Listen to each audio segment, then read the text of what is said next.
Soğuk bir kış gününde Bursa'daki sarayın duvarları bebek sesiyle yankılandığında haremde büyük bir sevinç halisi oluşmuş, azametli Osmanlı Padişahı Yıldırım Beyazıt'ın yeni doğan bebeğine kadim zamanların en kudretli peygamberi Firavun'un karşısındaki mücadelesiyle nam salmış Musa peygamberin adı verilmişti. Yıldırım Bayezid büyük başarılar elde etmek suretiyle Osmanlı sınırlarını genişletirken bir yandan da oğullarının eğitimine ve iyi birer devlet adamı olmalarına gayret ediyordu. Sultan Beyazıt, Ankara Savaşı'nda devrinin en büyük hükümdarı Emir Timur karşısında mağlup olduktan bir süre sonra bir kafes içerisinde gezdirilirken kahrından ölünce oğulları arasında amansız bir taht mücadelesi fitili de ateşlenmiş oldu. Şehzade Süleyman Çelebi en büyük oğul olması hasebiyle kardeşlerine göre daha avantajlı durumdaydı. O derhal Edirne'ye geçerek Osmanlı tahtına oturdu ve devleti idare etmeye başladı. Diğer kardeşleri onun iktidarına belli bir süre itiraz etmediler.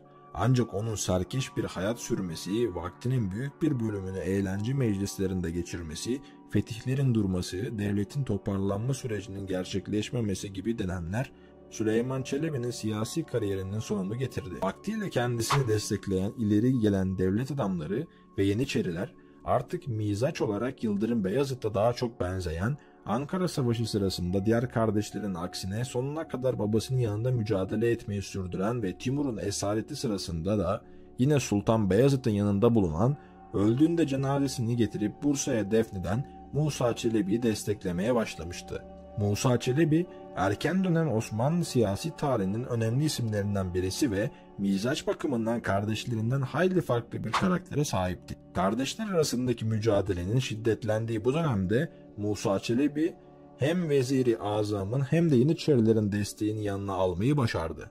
Musa Çelebi'nin iktidar mücadelesine dahil olması ilk olarak ağabeyinin hükümdarlığını ilan edip Bizans'ı Venedik ile anlaşma imzaladığı sırada gerçekleşti. Musa Çelebi, Bursa'yı ve Osmanlı Devleti'ni yönetmek hakkının kendisinde olduğunu ilan etmişti. Semerkant dönüşünde elinde Timur'un alt tamgalı yarlığı olduğu halde Bursa'ya Osmanlı padişahı edasıyla gelmişti. Bu tamga onun Timur tarafından Osmanlıların 5. padişahı olarak tanındığını gösteriyordu. Bu sırada Bursa'da bulunan ağabeyi İsa Çelebi, yarlığı görünce Bursa'dan çekilmek zorunda kalsa da Musa'nın şehirdeki hakimiyetini kabule yanaşmadı. Osmanlı tahtının meşru varisi olduklarını iddia eden iki kardeş arasında yapılan mücadele, Musa Çelebi'nin Osmanlı fethetti sırasında aldığı ilk yenilgi oldu. Mücadeleyi kaybeden Musa Çelebi, çareyi önce Germiyanoğullarının ardından da Osmanlıların köklü rakibi Karamanoğullarına sığınmakta buldu.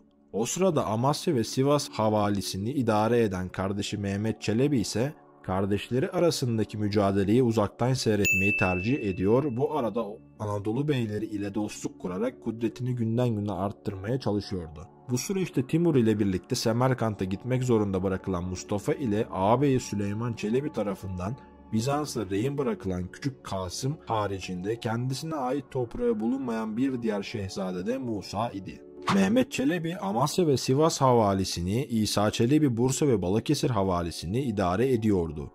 Edirne başta olmak üzere Rumeli coğrafyasının tamamı ise Bizans devleti Süleyman Çelebi'nin üstünlüğünü kabul etmişti. Kardeşler arasındaki derin ve tedirgin edici sessizliği ilk bozan İsa Çelebi'nin idaresindeki Bursa'ya hücum eden Mehmet Çelebi oldu.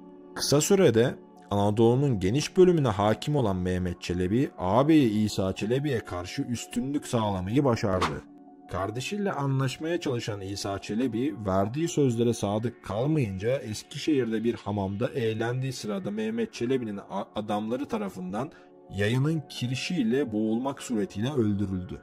Ağabey ile yaptığı mücadeleden galip çıkan Mehmet Çelebi ise babasından sonra kardeşini öldüren 2. Osmanlı hanedan üyesi oldu. 1406 yılında meydana gelen bu savaş neticesinde İsa Çelebi'nin öldürülmesi Süleyman Çelebi'yi tedirgin etmişti. Süleyman Çelebi şimdi en büyük rakip olan Mehmet Çelebi'yi görüyordu. Bu nedenle hızlıca Edirne'den hareketle Bursa'nın üzerine yürüdü. Yapılan savaşta bu kez kaybeden Mehmet Çelebi'nin birlikleri oldu. Ağabeyine karşı başarısız olan Mehmet Çelebi, Karaman'daki Musa Çelebi'ye haber göndererek ağabeyiyle birlikte mücadele edebilmek için ittifak teklif etti. Mehmet Çelebi'nin bu hamlesi Musa Çelebi'yi bir kez daha mücadele alanına çekmiş oldu. Mehmet Çelebi ise yaptığı ittifak çerçevesinde Sinop'tan gemiye binerek deniz yoluyla önce Eflak'a sonra da Rumeli'ye geçen Musa Çelebi kısa süre içerisinde çok sayıda taraftar topladı. Timur'dan saltanat menşuru alan hayattaki yegane şehzadenin kendisi olması, asker tarafından sevilmesi ve üstelik Eflak Voyvodası Mirka'nın da desteğini alması Musa Çelebi'nin daha da güçlenmesini sağladı. Bu sırada Süleyman Çelebi, Mehmet Çelebi ile Anadolu hakimiyeti mücadelesi veriyor ve Bursa'da bulunuyordu. Rumeli'ye geçişin sadece boğazlardan olacağını düşünmüş, tedbirlerini ona göre almış olmanın rahatlığı ile eğlence alemlerine dalmıştı. Kardeşinin bu beklenmedik hamlesi karşısında ne yapacağını şaşıran Süleyman Çelebi, tam da bu sırada en sadık dostu ve akıl hocası Çandarlızade Ali Paşa'nın ölümüyle iyice paniklemişti. Küçük kardeşinin Eflak'a geçmesini başlangıçta pek önemsemeyen Süleyman Çelebi, onun günden güne daha da güçlendiğini, alimlerin ve akıncı beylerinin desteğini haber alınca tedirginliğini daha da arttı. İki kardeş 15 Haziran 1410 tarihinde Haliç yakınlarında Hasköy'de karşılaştı. Her iki tarafta da Hristiyan askerler vardı. Musa tarafında bulunan Sırp despotosunun kardeşi savaş başlatmak üzereyken Süleyman Çelebi tarafına geçince Musa ağır bir yenilgi aldı. Ancak ağabeyine karşı mücadeleyi bırakmayan hiç bırakmaya niyetli değildi. Yeniden mücadele hazırlıklarına başlayan Musa Çelebi ilk olarak kendisine ihanet eden Sırp despotosundan intikam aldı ve onu bir baskınla yakalayarak öldürdü. Ardından tekrar ağabeyinin üzerine yürüdü. Musa Çelebi'nin Rumeli'de olduğunu bile bile Süleyman Çelebi'nin bu şekilde rahat davranması ve hiçbir tedbir almayarak kendine aşırı güvenmesi ona bu kez pahalıya patlayacak. Vaktinin her anını içki ve eğlenceyle geçiriyordu. Bu nedenle Süleyman Çelebi'nin hiçbir güçlü desteği kalmamıştı. Musa Çelebi de ağabeyine karşı oluşmuş bu ortamdan haberdardı. Bu fırsatı iyi değerlendirmesi gerektiğini çok iyi biliyor. Musa Çelebi'nin kuvvetleri Edirne kapılarında göründüğü sırada Süleyman Çelebi yine eğlence alemindeydi. Mihal oğlu Mehmet Bey ve Gazi Evrenos Bey'in uyarılarını dikkate almadı.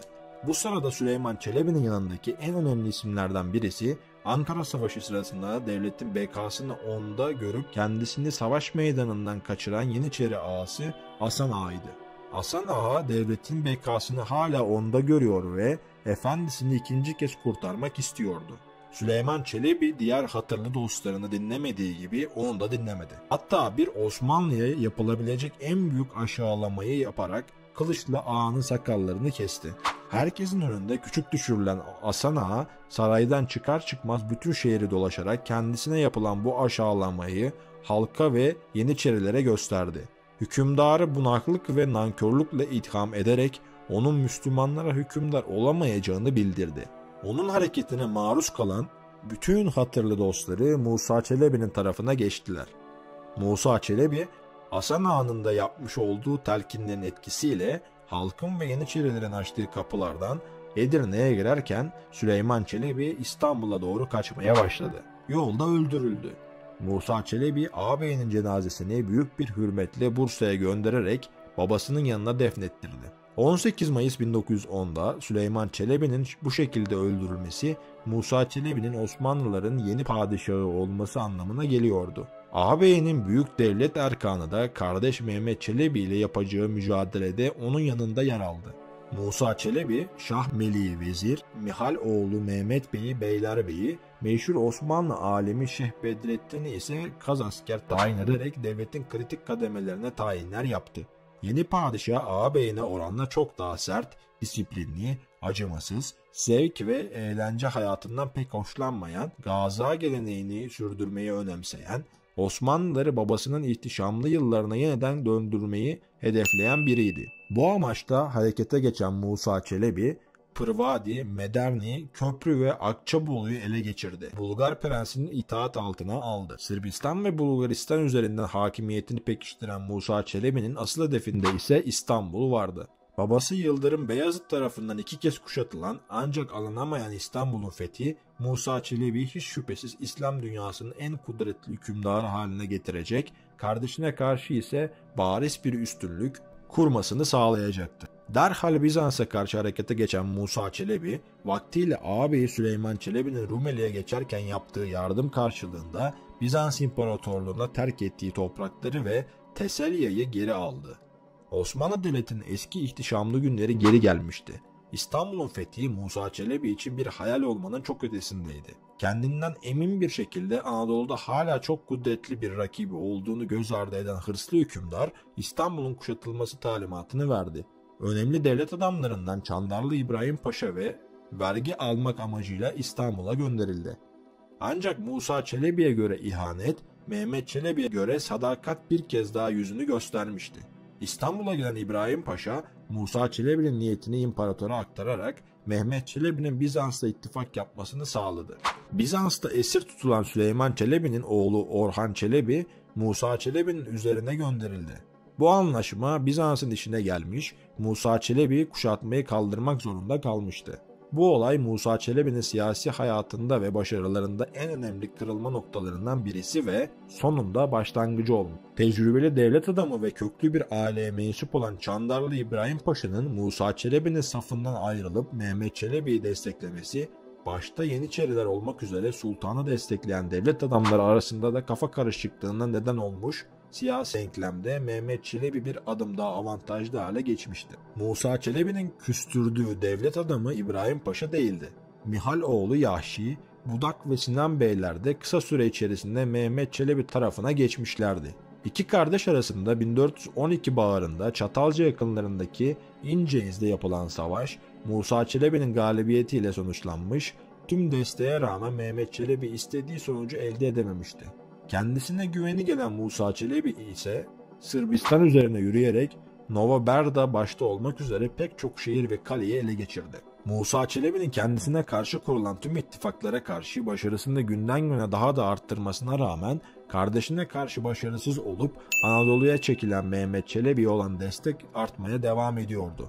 Kuruluş devrinde Osmanlı cephelerinin şanlı gazisi Enver Ozbey de bu tecrübesiz hükümdarın gazabına uğrayan ve taraf değiştiren önemli isimlerden biriydi. Ona göre Yıldırım Han'ın tahtının varisi şüphesiz Mehmet Çelebi'ydi. Bu nedenle İnceyiz yenilgisi sonrasında Anadolu'da asker toplamakla meşgul olan Mehmet Çelebi'ye oğlu Ali Bey'i gönderip artık onu destekleyeceğini belirtti. Onun tercihi bir anlamda Rumeli'deki pek çok Akıncı birliğinin tercihi anlamına geliyordu. Musa Çelebi tarafından baskı altına alınan Stefan Lazareviç idaresindeki Sırplar ve Bizans, Anadolu'dan Dulkadiroğlu, Nasruddin Bey, Mehmet Çelebi'nin safında yer alan diğer müttefiklerdi. Bununla birlikte kudretli Akıncı beyleri Mihaloğlu Mehmet Bey, Timurtaş Paşaoğlu ve Umur Bey tüm bunlara rağmen gazi ve fütühatçı kimliğini destekledikleri Musa Çelebi'nin yanında saf tutmaya devam ediyordu. Kardeşinin güçlü birlikleri karşısında savaşmaya cesaret edemeyen Musa Çelebi, yanındaki beylerle birlikte tedbir amaçlı olarak önce Zahra ardından da Filibe yakınlarındaki Değirmendere'ye çekildi. Mehmet Çelebi kalabalık bir orduyla askeri bakımdan iyice zayıf düşen kardeşini takip ediyordu. Yıldırım Beyazıt'ın hayatta kalan birisi küçük 3 oğlundan ikisi, her ikisi de taht uğruna birer ağabeylerini öldüren iki kardeş 5 Temmuz 1413 tarihinde Çamurlu Ova'da karşı karşıya geldiler. Oldukça kanlı geçen çarpışmaların galibi Mehmet Çelebi oldu. Musa Çelebi kendisini çembere alan Osmanlı askerlerin ok atışları neticesinde ağır yaralı halde atına atlayıp kaçmaya çalışırken kontrolünü kaybedip bir çeltik arkına düştü. Peşindeki Mehmet Çelebi'nin askerleri kendisini yakalayıp yayının kirişiyle boğmak suretiyle hayatına son verdiler. Kendisine sonuna kadar sadık kalan kudretli Akıncı Bey'in Mihaloğlu Mehmet de onunla birlikte tutsak düşüp Tokat Kalesi'ne hapsedildi. Kaz askeri olan Şeyh Bedrettin ise bilindiği üzere İznik'e sürgüne gönderildi.